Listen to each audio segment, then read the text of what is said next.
अस्सलाम वालेकुम। आपको पता है कि मैंने एक ये चीज़ करी हूँ कि अपने हमारे जो ख़ातमुल नबीयीन हमारे प्यारे रहमतुल लिल आलमीन सल्लल्लाहु अलैहि वसल्लम के ऊपर थोड़ा सा हदीसें सिर्फ़ उनके ऊपर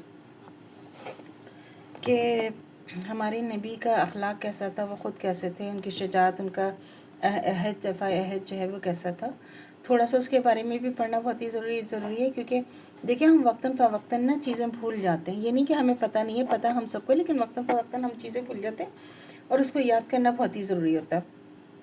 तो आज की हदीस है कि हज़रत अनस रज़ियल्लाहु तआला अन्हु फरमाते हैं कि हुज़ूर सल्लल्लाहु अलैहि वसल्लम ने इरशाद फरमाया कि मुझको और लोगों पर 4 चीज़ों में फ़जीलत दी गई है: सखाफ़त, शुजाअत, क़वी मरवी, मुक़ाबिले पर ग़लबा, और आप नबूवत के क़बल भी और बाद यानी ज़माने नबूवत में भी साहिब वजाहत थे।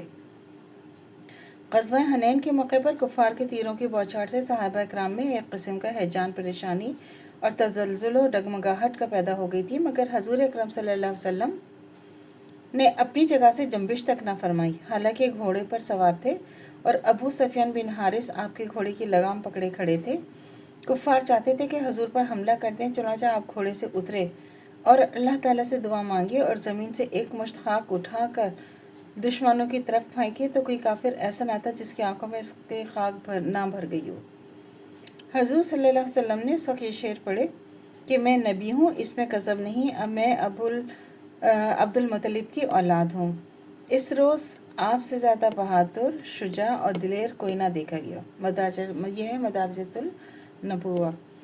हज़रत इब्न उमर रज़ियल्लाहु तआला अन्हु ने फरमाया कि मैंने रसूल खुदा सल्लल्लाहु अलैहि वसल्लम से बढ़कर ना कोई शुजा देखा, ना मजबूत देखा, ना फैयाज़ देखा और न दूसरे अखलाक के एतबार से पसंदीदा देखा। हम जंग बदर के दिन रसूल खुदा सल्लल्लाहु अलैहि वसल्लम की आड़ में पनाह लेते थे और बड़ा शुजा वो शख्स समझा जाता था जो मैदान जंग में आपसे नज़दीक रहता था, जबकि आप सल्लल्लाहु अलैहि वसल्लम दुश्मन के करीब होते थे, क्योंकि इस सूरत में इस शख्स को भी दुश्मन के करीब रहना पड़ता था।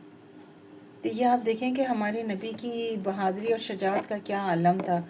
और अभी जो हम मुसलमानों के साथ हो रहे हैं वो इसलिए कि अब हम जो हैं इतना डरपोक, हमें सिर्फ अपनी फ़िक्र होती है और अपने ईमान हमारा कमज़ोर हो गया। बेसिकली जो हमारा ईमान है ना, अभी हमारे अंदर ईमान की कमी है, क्योंकि हमारा जो ईमान है ना वो बात बात पे तो डगमगा जाता है। हमें ये नहीं पता कि ये सही है या गलत है, ये इस तरह करे ये उस तरह करे।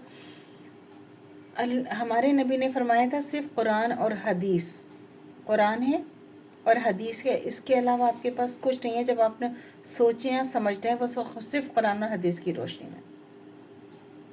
अल्लाह से दुआ करनी चाहिए जो हमारा ईमान है मर्तदम तो कायम दायम रहे, खात्मा बिल खैर ईमान पर हो। इजाज़त दीजिए। अल्लाह हाफिज़। मेरे चैनल को लाइक कीजिए, शेयर कीजिए, सब्सक्राइब कीजिए। शुक्रिया।